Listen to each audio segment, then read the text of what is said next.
তেলিয়ামুড়ার ক্রীড়া পরিকাঠামোর উন্নয়নে যুক্ত হতে চলেছে এক নতুন পালক। কুরুইলং স্থিত তেলিয়ামুড়া দ্বাদশ শ্রেণী বিদ্যালয়ের মাঠ প্রাঙ্গণে নির্মিত হচ্ছে অত্যাধুনিক প্রযুক্তি সম্পূর্ণ একটি ইনডোর স্টেডিয়াম। বর্তমানে এই স্টেডিয়ামের নির্মাণ কাজ শেষ পর্যায়ে পৌঁছেছে। এই স্টেডিয়ামের নির্মাণ কাজ পরিদর্শনে আসেন রাজ্য সরকারের ক্রীড়ামন্ত্রী টিঙ্কু রায়।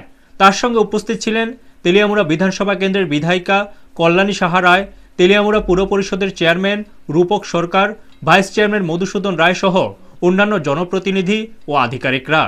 পরিদর্শনকালে ক্রীড়ামন্ত্রী নির্মাণের অগ্রগতি নিয়ে সন্তোষ প্রকাশ করেন এবং বলেন, এই ইনডোর স্টেডিয়াম চালু হলে তেলিয়ামুড়া ও খোয়াই জেলার ক্রীড়াপ্রেমী যুবক যুবতীরা আধুনিক সুযোগ সুবিধার মধ্যে নিয়মিত প্রশিক্ষণ ও প্রতিযোগিতার সুযোগ পাবেন। জানা গেছে আগামী কিছুদিনের মধ্যেই এই অত্যাধুনিক ইনডোর স্টেডিয়াম আনুষ্ঠানিকভাবে উদ্বোধন করা হবে, যা কোটা তেলিয়ামুড়াবাসী সহ খোয়াই জেলার ক্রীড়াঙ্গনে নতুন অধ্যায়ের সূচনা করবে।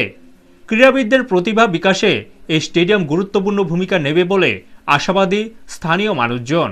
ব্যুরো রিপোর্ট, নিউজ তৎকাল 24। যারা কাজ করছে, যারা আমাদের টিআইডিসি এটার মূলত নোডাল এজেন্সি, ওরা কাজ করছে।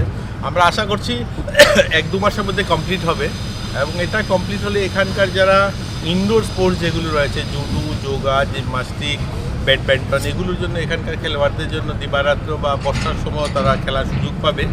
তো এর জন্য আমাদেরও প্রয়াস, মাননীয়া এখানকার যে বিধায়িকা কল্যাণী রায় মহোদয় রয়েছেন, ওনারা সকলেই প্রয়াস করছেন যে খুব তাড়াতাড়ি যেন এটা আমরা করতে পারি।